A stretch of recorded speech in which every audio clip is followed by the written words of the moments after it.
Q7 review. What is it? You're looking at the latest generation of Audi's full-size, 7-seat SUV, which since its thorough facelift in 2020 has had bits of Big Brother Q8 grafted onto and into it. So you get the huge stretched octagon of single-frame grille that denotes the current Audi family up front, as well as other Q model hallmarks, nope, us neither, on the outside. Then you slip inside a marginally longer car, up 11mm on the previous generation to a whopping 5,063mm, to find all the fancy twin-screen Ingolstadt interior tech, plus updated to contemporary corporate engines and specs.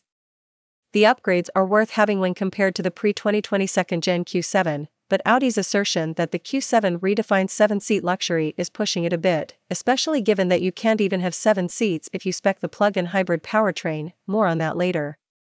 Advertisement page continues below. How are the looks actually different from before? Good question. The updates aren't the easiest to spot initially. There's that change of face, new side inlets on the front bumper, a kicked-up side skirt profile addition, and some rear-end fettling. It's an agreeable series of changes, but it does all contribute to Audi model identity confusion if you're more than 30 feet away. In the UK there's Sport, S-Line, Black Edition and top-of-the-tree Vorsprung trim levels to choose from, all gently lengthening the spec list as you walk your wallet up the pricing scale. All UK variants get standard air suspension and LED matrix headlights, excellent. Engines run from a Q755 TFSI petrol, 338 brake horsepower, to a pair of diesels in the same format with 2 outputs, the 45 TDI, 229 brake horsepower, and the 50 TDI, 284 brake horsepower. All are 3.0-liter capacity V6s and all are combined with Audi's efficiency-enhancing 48-volt mild hybrid system.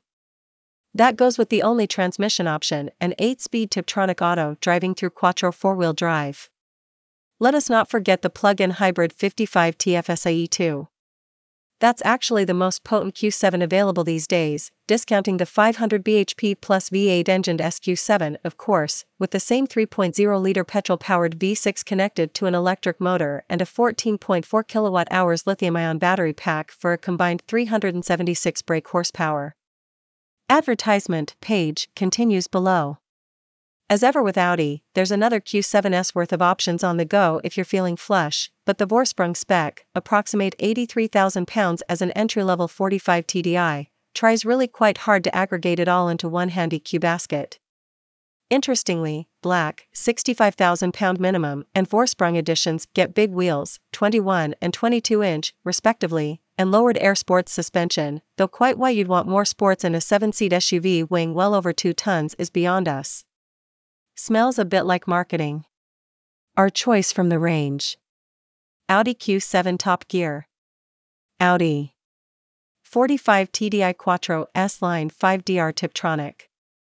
£58,125. What's the verdict? Not revolutionary, but the 7-seater makes plenty of sense if you need this sort of thing.